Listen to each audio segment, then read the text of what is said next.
When the first violation notice appeared taped to my front door, I assumed it was a mistake, maybe meant for a different house, or maybe a leftover notice the wind had carried across the neighborhood. But when I peeled it off and read the bold letters, my stomach dropped. Immediate action required. Unauthorized animal on property. Unauthorized? They were talking about Rowan, my medical alert service dog, the one creature on earth who had kept me alive more times than I cared to count. He wasn't just a companion. He was trained to detect sudden changes in my physiology, and if he sensed something dangerous, he alerted me before I even felt symptoms. I stared at the notice, confused until I saw the signature at the bottom. Marjorie Lane, HOA President. And that's when everything made sense. Marjorie was known for being rigid, controlling, and unreasonably obsessed with enforcing the HOA rules. But even for her, this seemed extreme. The next morning, I walked Rowan outside with his medical vest on, thinking the misunderstanding would clear itself up. But it didn't. Instead, Marjorie marched toward me as if she'd been waiting for the moment I appeared. "Pets are prohibited," she snapped, crossing her arms. "You are in direct violation." I calmly explained that Rowan wasn't a pet. He was a federally protected service animal. She cut me off mid-sentence, claiming the HOA bylaws allowed her to reject any animal she deemed disruptive. Disruptive? Rowan hadn't even barked. He sat quietly, watching her, as if sensing the tension. "Remove him," she said coldly, "or you'll begin accumulating daily fines." That was the moment it hit me. Marjorie wasn't confused. She wasn't misinformed. She was intentionally targeting me, hoping I didn't know my rights. But what she didn't know was that Rowan wasn't my first service dog, and this wasn't my first battle with someone who thought they were above federal law. I told her, firmly but politely, that she was violating the 8A. She smirked. "This community has its own standards," she said. "You follow them, or you leave." As she walked away, I knew this wasn't going to be a small dispute. This was the beginning of a war. Asterisk. The following days unfolded like a carefully orchestrated harassment campaign. Every morning, another notice appeared, sometimes on my door, sometimes stuffed into my mailbox, sometimes left on my windshield. Each one escalated the language. Second warning, final warning. Fines imminent. They acted like Rowan was a threat to national security instead of a service dog who calmly slept beside me most of the day. I documented everything, every notice, every conversation, every petty accusation. But things escalated when the HOA board scheduled a mandatory hearing to determine whether Rowan would be permitted to remain on the property. I showed up with a folder full of legal documents. ADA guidelines, letters from my doctor, federal protections for service animals. But when I entered the room, I knew evidence wouldn't matter. Marjorie and her board sat behind a long table, arms crossed, expressions already hardened with judgment. This wasn't a hearing. It was an ambush. Marjorie began by accusing Rowan of being untrained, unnecessary, and a nuisance. I calmly asked for specific examples. She provided none. She just insisted that the community had spoken. I looked around the room. There was no community, just 5 board members who rarely agreed on anything except their shared dislike for me ever since I moved in and dared to repaint my shutters without asking for permission. When it was my turn to speak, I explained Rowan's medical purpose and the federal protections that superseded any HOA rule. But Marjorie waved her hand dismissively. "We interpret the law differently," she said, "and our interpretation stands." They ended the meeting by declaring Rowan unauthorized and giving me 7 days to remove him, before fines began at $200 per day. Leaving the room, frustration churned in my chest like a storm ready to break. They thought they were invincible, sheltered by their own fabricated authority. They didn't realize they had just crossed a legal line that no HOA had the power to cross. As I walked Rowan home, his head nudged against my hand as if reassuring me. I knew what I had to do next. The board wasn't going to intimidate me into giving up the creature who kept me alive. If they wanted a fight, they just got one, and I wasn't fighting alone this time. That night, I called the one person Marjorie should have prayed I never involved my older brother, Elias Ward. Elias wasn't just family. He was an attorney who had spent the last decade specializing in disability rights and housing discrimination cases. When he heard what the HOA had done, he didn't sound surprised, just very, very focused. They issued a ruling? He asked. Put it in writing? I emailed him the stack of notices, and within minutes he called back, almost laughing. They violated federal law 5 times in the first page, he said. They think they can override the ADA? This is the kind of case attorneys dream about. I felt a wave of relief wash over me.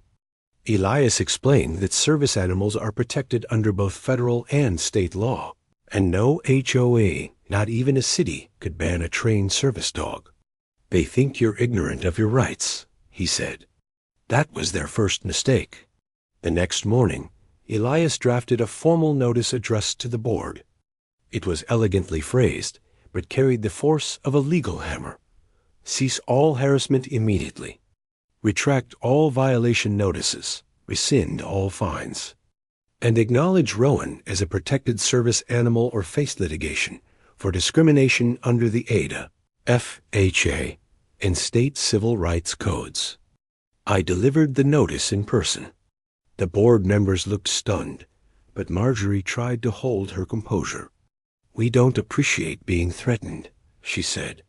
I didn't even have to respond. Elias's letter spoke for itself. This isn't a threat, the letter read. It is a reminder of your legal obligations. For the first time, Marjorie looked uncertain, but uncertainty didn't stop her. Within hours, she sent another notice more desperate this time, claiming I had forged documentation and that Rowan's vest did not look official. That's when Elias stepped in personally. He asked me to collect video, timestamps, witness statements, anything that documented their ongoing harassment. The more they dig themselves in, he said, the worse it will be for them when this goes to court. What neither of us knew yet was that this situation was about to explode into something much bigger than a few misguided HOA notices. The board thought they were enforcing rules, but they had just triggered a legal storm that would expose far more than their ignorance. Asterisk. The morning after the confrontation with the HOA board felt strangely quiet, almost too quiet, as if the entire neighborhood was holding its breath. I woke up early because Luna needed her routine training walk, and skipping wasn't an option. Her anxiety response work depended on structure. But the moment I opened my front door, I saw something taped across it. A bright yellow HOA violation notice. It claimed Luna was an unauthorized animal and demanded her removal within 48 hours, or I'd face escalating fines and a potential lien. My hands shook as I pulled the notice off. They were doing this intentionally, trying to intimidate me before my legal protections arrived. I took Luna out anyway, determined not to let them control my day. But as I walked past the cul-de-sac, 3 board members stood together, whispering loudly enough for me to hear. Record him. Everything he does. One lifted a phone. Another scribbled something on a clipboard. Luna sensed my tension and nudged my leg, grounding me just long enough to keep walking. By the time we reached the corner, a different neighbor hurried over and apologized. She said the board had circulated an email claiming Luna had attacked a child. That had never happened. Not even close. Anger churned inside me, the kind that tightens your chest and blurs the edges of your vision. Back home, I scanned the email thread she forwarded. The board president described Luna as dangerous, unpredictable, and illegal. All lies, all defamatory. I replied to the thread with Luna's federal documentation, photos of her in public access training, and a reminder that service dogs were protected under the HOA. Within minutes, the president responded, "We don't care what papers you have. Our rules apply." That was it. That was the moment I realized they weren't just wrong. They were deliberately violating federal law. I called my attorney friend, sent him the emails, and he said the words that finally steadied my heartbeat. Save everything. They just buried themselves. By the afternoon, things escalated from harassment to pure chaos. As Luna and I stepped outside for her second walk, an unfamiliar white SUV pulled up beside the curb. A man stepped out, wearing an orange vest with Animal Control Contractor printed across the front. My stomach dropped.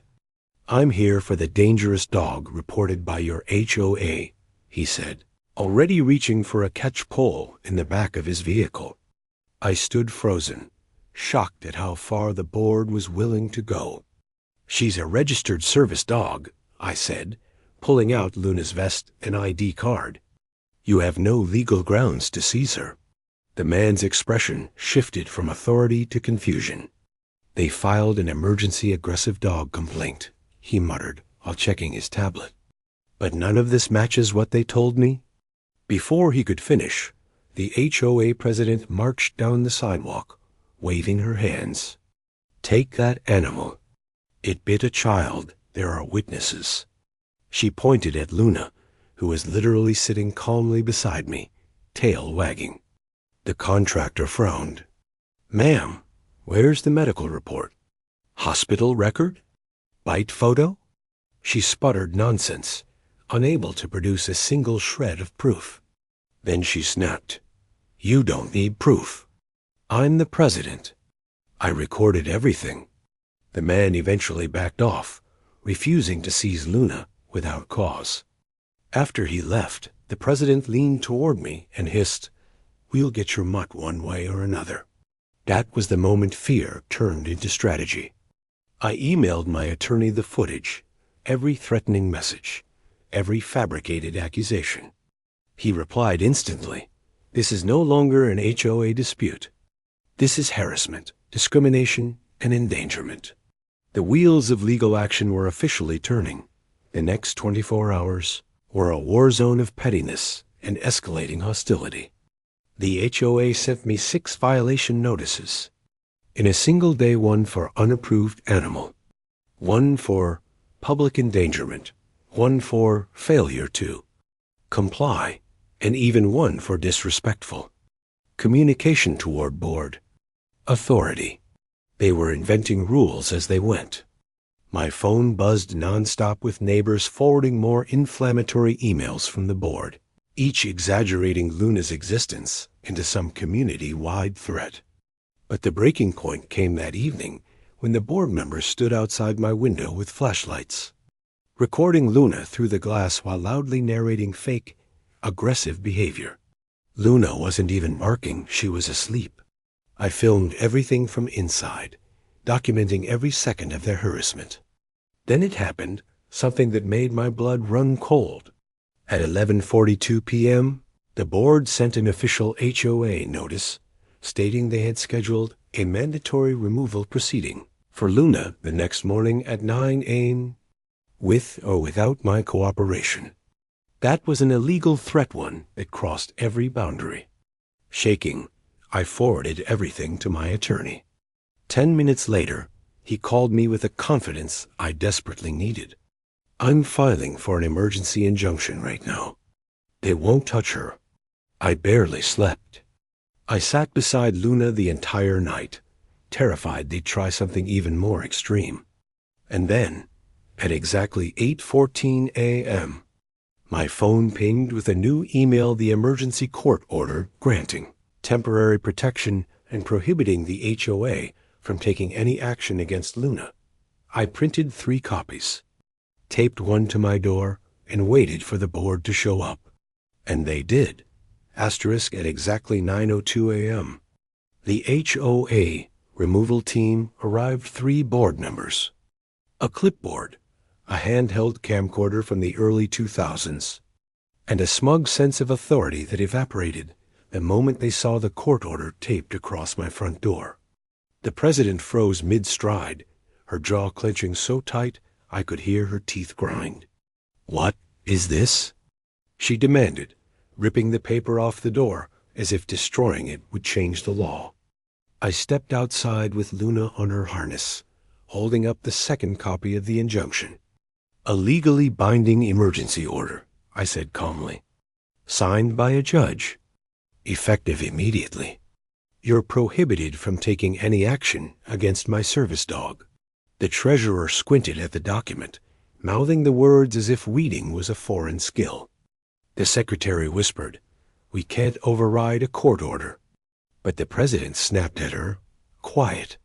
He manipulated the system. She turned to me with venom. "This isn't over. We'll appeal." "Go ahead," I replied. "The ADA violations alone will bury you." That struck something deep, because her expression flashed from rage to something closer to fear. And then, unbelievably, she doubled down. "Fine. If we can't remove the dog, we'll remove you." She announced it loud enough for 2 neighbors to hear. I filmed it. She stormed off, but not before threatening, "Expect fines." Lots of them. After they left, 3 neighbors approached me quietly. One said, "You're not wrong. They're abusing power. We've been scared to say anything." Another admitted the board had threatened to fine her for putting a planter on her porch. A third said they wanted new leadership, but feared retaliation. That conversation lit a spark in my mind. For the first time, I understood. This wasn't just my fight. The board controlled the entire community through intimidation. My case, my evidence could expose their abuse once and for all. So I spent the rest of the day organizing every email, message, recording, and violation notice into a digital folder labeled HOA Harassment Master File. My attorney told me I had enough evidence to trigger a full legal audit of the board. And as I looked at Luna calm, loyal, oblivious to the chaos around her, I made myself a promise. We weren't just going to win this. We were going to bring the entire corrupt board down. The next morning, the neighborhood was buzzing. Word had spread fast about the injunction, the attempted removal, and especially the video of the president threatening to remove me from the community. People who had never spoken to me before knocked on my door just to say they supported me. One elderly neighbor said, "I've lived here 18 years. That board is the worst I've seen." Another revealed the board had rejected her request to install a disability ramp, even though she used a walker. Different residents shared stories of being fined without explanation, being denied access to HOA financial records, and being intimidated into silence. It all pointed to something bigger: corruption, bullying, and a total abuse of power. My attorney reviewed everything and told me, "This isn't just discrimination. This is a pattern of HOA misconduct." We decided to escalate. He drafted a formal complaint to the county, including evidence of harassment, falsified violations, misuse of HOA authority, and discriminatory practices. But as I got ready to send it, something unexpected happened. At 11:17 a.m., a new email from the HOA arrived. Subject line: Mandatory board hearing dog incidents. It was scheduled for 6 p.m., and attendance was required. I almost laughed. They had no legal authority to override a court order, no grounds to discipline me, and no evidence of any incident. But then I noticed one detail that changed everything. The hearing would be recorded and added to the official HOA archive. That meant anything they said, any lie, any threat, any admission, would become legally discoverable. My attorney said, "Go, say nothing. Let them talk. Let them incriminate themselves." So at 6 p.m. sharp, I walked into the HOA meeting room with Luna lying peacefully at my feet. Her vest clearly labeled service dog. The board members sat at a long table, papers stacked high, eyes blazing with hostility. The president slammed her gavel dramatically. Let the record show the homeowner has brought the dangerous animal onto HOA property. I didn't respond. I simply pressed record on my phone. What followed was a spectacle of arrogance. They contradicted themselves. They invented new accusations. They claimed they never received my documentation, even though the email timestamps proved otherwise. And then the president made the fatal mistake. She declared, "We don't follow federal mandates in this community. We follow HOA rules." My attorney listened through a live audio feed and whispered, "That's it. That's the nail in their coffin." The moment the president declared, "We don't follow federal mandates," the entire room went silent. Even the board members, who usually backed her, looked stunned. Luna remained still at my feet, calm and unbothered, which made the president's claim of her being dangerous look ridiculous. I didn't speak. I didn't argue. I didn't need to. Everything was being recorded on their official equipment and on my phone as backup. The treasurer nervously adjusted her glasses. "Should we maybe rephrase that?" she muttered, but the president snapped, "No, I said what I said." My attorney texted me in real time. Perfect. Stay quiet. Let them keep digging. They did. The secretary read off a list of made-up incidents, including one that supposedly happened on a day I wasn't even home. The vice president claimed multiple neighbors complained, not knowing I had written statements from those same neighbors saying the board had pressured them to lie. The deeper they went, the more contradictions piled up. Their arrogance was unraveling into chaos. Finally, the president slammed her gavel again. "We are imposing a formal fine of $1,000 per week until the dog is removed." She looked at me triumphantly, as if she'd finally won. I calmly pulled out my printed court order and slid it across the table. "This supersedes everything you just said," I told her. She didn't even touch the paper. She barked at the secretary. "Mark him as non-compliant." The secretary hesitated. "But the injunction, do IT?" The president screamed, slamming her fist onto the table. That was it. That moment the rage, the disregard for the law, the bullying was the final piece my attorney needed. I stood, gently tugged Luna's leash, and said, "Thank you for your time. This recording will be forwarded to the county investigator and the AD compliance office." The president shouted after me, "We will not be threatened by you." I opened the door, paused, and replied, "No, you're being held accountable." As I walked out, residents in the hallway whispered, "Good for you," and "It's about time someone stood up to them." When I stepped outside, I finally felt it the shift. The board wasn't in control anymore. Their own words had destroyed them, and the next steps were going to finish the job. 2 weeks later, everything exploded, and not in the way the HOA expected. The county investigator contacted me first. After reviewing the recordings, emails, written statements, and especially the president's on-record refusal to follow federal law, they launched a formal inquiry into the entire board. Then came the ADA compliance office. They notified the HOA that discrimination against a service animal is a federal violation punishable by fines, reaching tens of thousands of dollars per incident. Meanwhile, word spread across the community faster than wildfire. Neighbors were done being silent.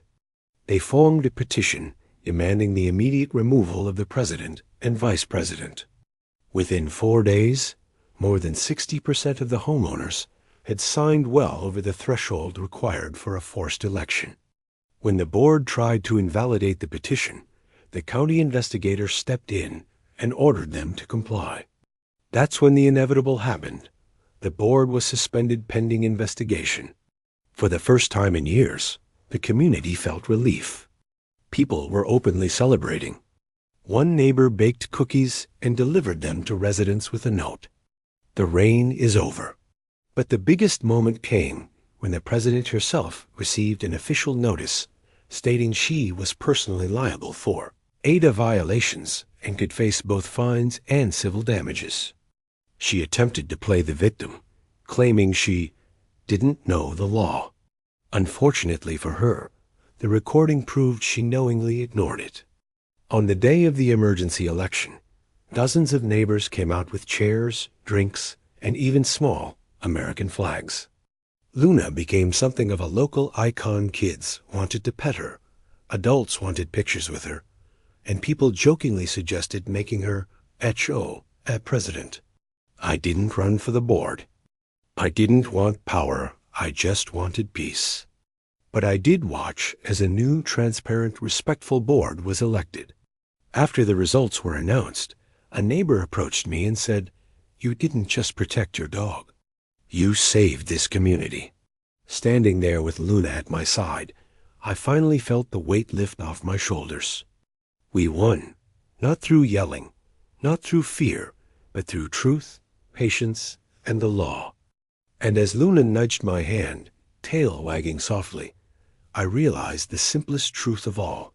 They tried to take her away from me. But in the end, she's the reason the whole corrupt system fell apart.